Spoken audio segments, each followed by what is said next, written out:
بسم الله الرحمن الرحيم. أهلا بكم في برنامج فتح السلفية، ونحن في محور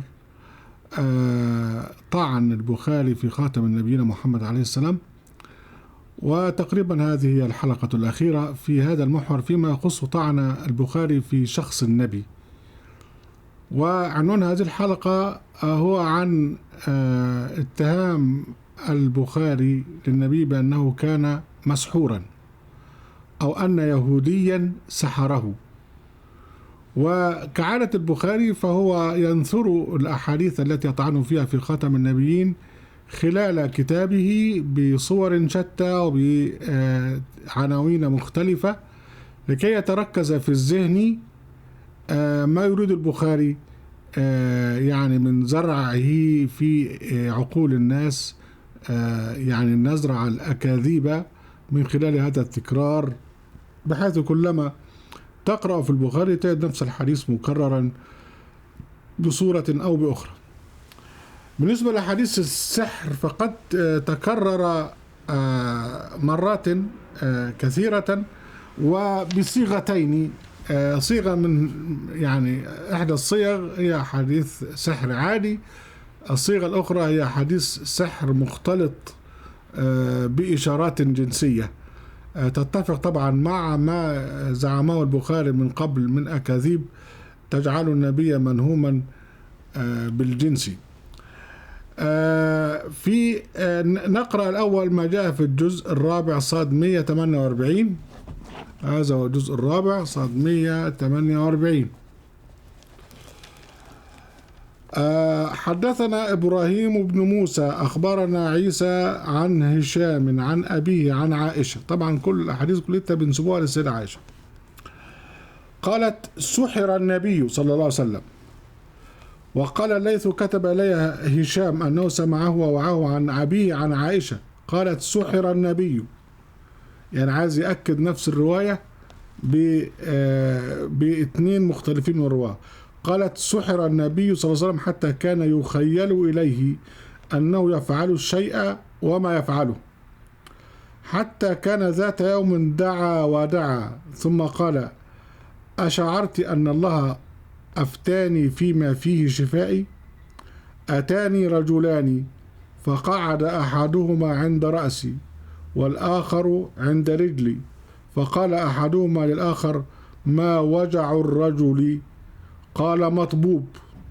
قال: ومن طبه؟ يعني معمول له عمل يعني. قال: لبيد بن الأعصم. قال: فيما ذا؟ قال: في مشط ومشاقة وجف طلعة ذكر. قال: فأين هو؟ قال: في بئر ذروان.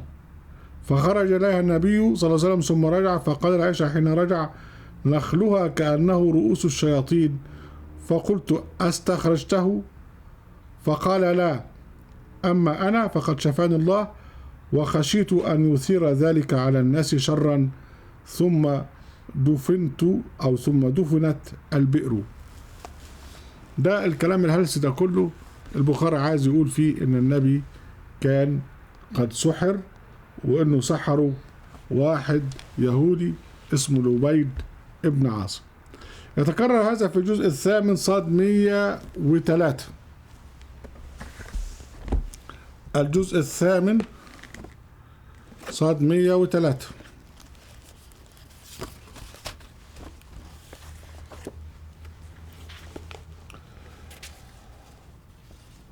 حدثنا إبراهيم بن منذر حدثنا أنس ابن عياض عن هشام عن أبيه عن عائشة رضي الله عنها أن الرسول صلى الله عليه وسلم طب حتى إنه لا يخيل إليه قد صنع الشيء وما صنعه، وإنه دعا ربه ثم قال: أشعرت أن الله قد أفتاني فيما استفتيته فيه؟ فقالت عائشة: فما ذاك يا رسول الله؟ قال: جاءني رجلان فجلس أحدهما عند رأسي والآخر عند رجلي، فقال أحدهما لصاحبه: ما وجع الرجل؟ قال: مطبوب. قال: من طبه؟ قال: لبيد بن الأعصم. قال: في ماذا؟ قال: في مشط ومشاطة وجف طلعة. قال فأين هو؟ قال في ذروان، وذروان بئر في بني زريق. قالت فأتاها رسول الله ثم رجع على عائشة فقال والله لكأن ماءها نقاعة الحناء ولكأن نخلها رؤوس الشياطين. قالت فأتى رسول الله فأخبرها عن البئر فقلت يا رسول الله فهل أخرجته؟ يعني السحر اللي هو محطوط العمل يعني. قال أما أنا فقد شفاني الله وكرهت أن أثير على الناس شرا. زاد عيسى بن يونس ولاس بن هشام. قالت عائشة سحر النبي فدعا وساق الحديث. يعني إذا ده برضو نفس الجزء الثامن صاد 103. في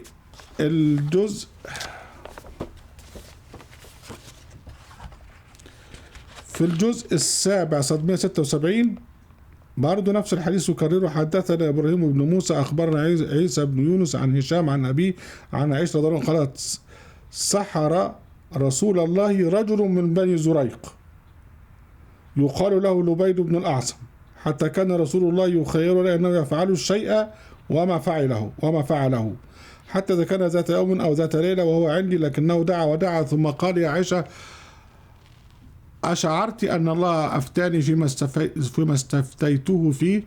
أتاني رجلان فقعد أحدهما عند رأسي والآخر عند رجلي فقال أحدهما لصاحبه ما وجع الرجل؟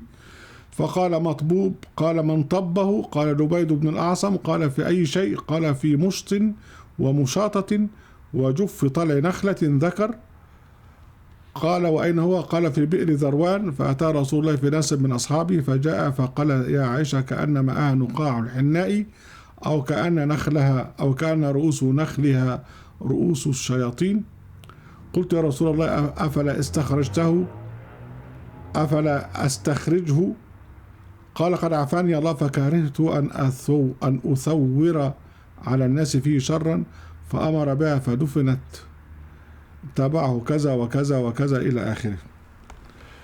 هذه نوعية من الروايات مع اختلاف ضئيل فيما بينها، لكن تأتي رواية أخرى في سطر 177 من نفس الجزء في نفس الصفحة يعني، وتضيف بعض البهارات الجنسية يعني هو مش بس أنه كان يخيل إليه أنه يفعل الشيء ولا يفعله، لا ده كان يخيل إليه بقى أنه يأتي النساء ولا يأتيهن، يعني كان بقى مربوط يعني بالتعبير بتاع بلدنا يعني ان الربط الجنسي، يعني واحد يتعمل له عمل ويتربط ويتهيأ انه هو الى اخره.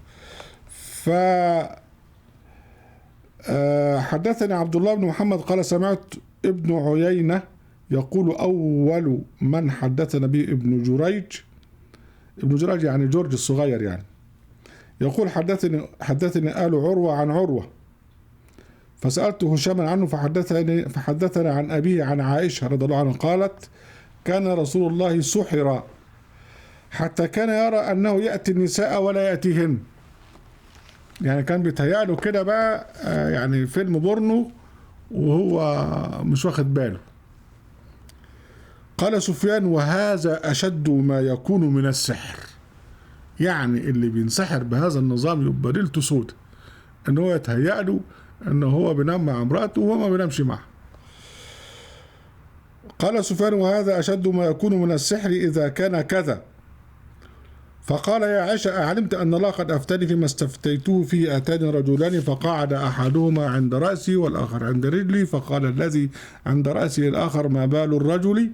قال مطبوب. قال ومن طبه؟ قال لبيد بن الأعصم رجل من بني زريق أو زريق حليف ليهود كان منافقا.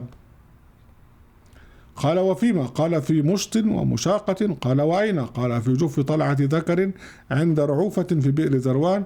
قالت فأتى النبي البئر حتى استخرجه فقال هذه البئر التي أريتها وكأن ماءها نقاعة الحناء وكأن نخلها رؤوس الشياطين. قال فاستخرج فقلت أفلا تنشرت، يعني معناها يعني العضو الذكري تنشر ونشط يعني. إذا يعني هنا البهارة الجنسية اللي حطتها البخاري عن عمد. فقال أما والله فقد شفاني وأكره أن أثير على أحد من الناس شرا.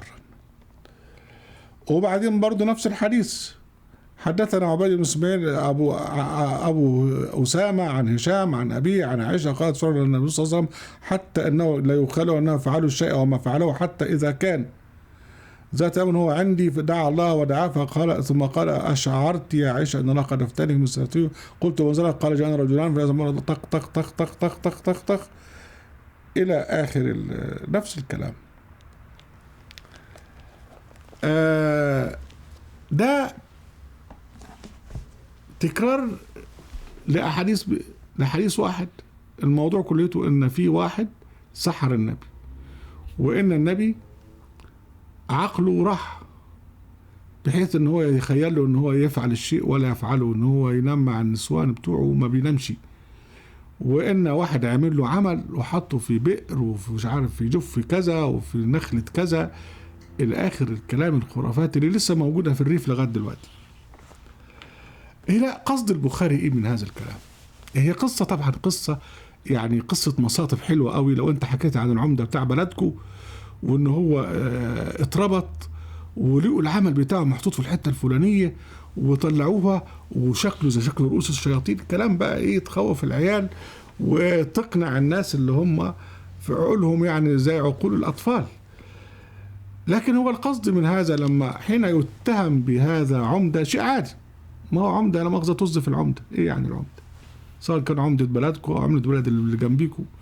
لكن لما يكون ده خاص بقى بالنبي يأتيه الوحي، يبقى معنى كده ان انت بتشكك في الوحي، بتشكك في ان النبي اللي هو يأتيه وحي السماء ده راجل بينسى، ده راجل مش بيركز، ده راجل واحد استطاع ان هو يلعب بعقله وعامل له عمل. اذا بالتالي احنا ايه اللي عرفنا ان الايه ديت اللي قالها دي نزلت عليه ولا لا؟ ويا ترى بقى الوحي اللي كان في الوقت ده بينزل عليه تم حفظه ولا ضاع في الوقت اللي هو كان ايه لبيد بن الاعصم عامل له عمل؟ طبعا اذا امنت بهذا يبقى كفرت بقوله جل وعلا يا رسول بلغ ما انزل اليك من ربك وان لم تفعل فما بلغت رسالته والله يعصمك من الناس. يعني اذا امنت بالكفر بتاع البخاري ده يبقى انت حققت امن البخاري في ان انت شككت في القرآن وشككت في اهلية النبي محمد عليه السلام في ان يتلقى وحي الله وان يحافظ عليه، وشككت في قوله سبحانه وتعالى انا نحن نزلنا الذكر وانا له لحافظون. يعني اما تؤمن بالكلام الفارغ بتاع الشيخ البخاري ده وتكفر بالقرآن الكريم وبحفظ ربنا للقرآن الكريم وبأهلية النبي في تبليغ الرسالة وأنه كان ذهنه صاحيا وإلى آخر هذا، وذلك يعني بكنترول أو بتحكم إلهي في عقل النبي بحيث أنه لا يستطيع أحد أن يؤثر في عقلية النبي. إما أن تؤمن بهذا بالقرآن وتكفر بالبخاري، وإما أن تؤمن بالبخاري وتكفر بالقرآن. يعني لا يمكن أن يجتمع النقيضان. وده بقى التحدي اللي بنقوله لإخواننا السلفيين للأستاذ حموكشة والأستاذ حموزة والأستاذ سيد طبوش العكر وكل الناس ديت اللي هم بتوع الدقون دول. انتوا تؤمنوا بحديث السحر يبقى لازم معناه انتوا بتكفروا بالقرآن على طول. يعني معناه بتكفروا بقى بقول سبحانه وتعالى يا أيها الرسول بلغ ما أنزل إليك من ربك وإن لم تفعل فما بلغت رسالته والله يعصمك من الناس. لا، ده الحقيقة أكتر من كده.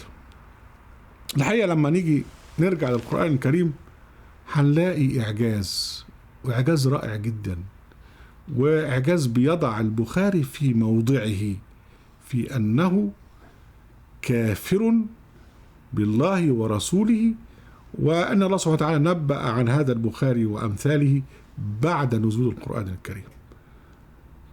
ونلتقي في الجزء التالي.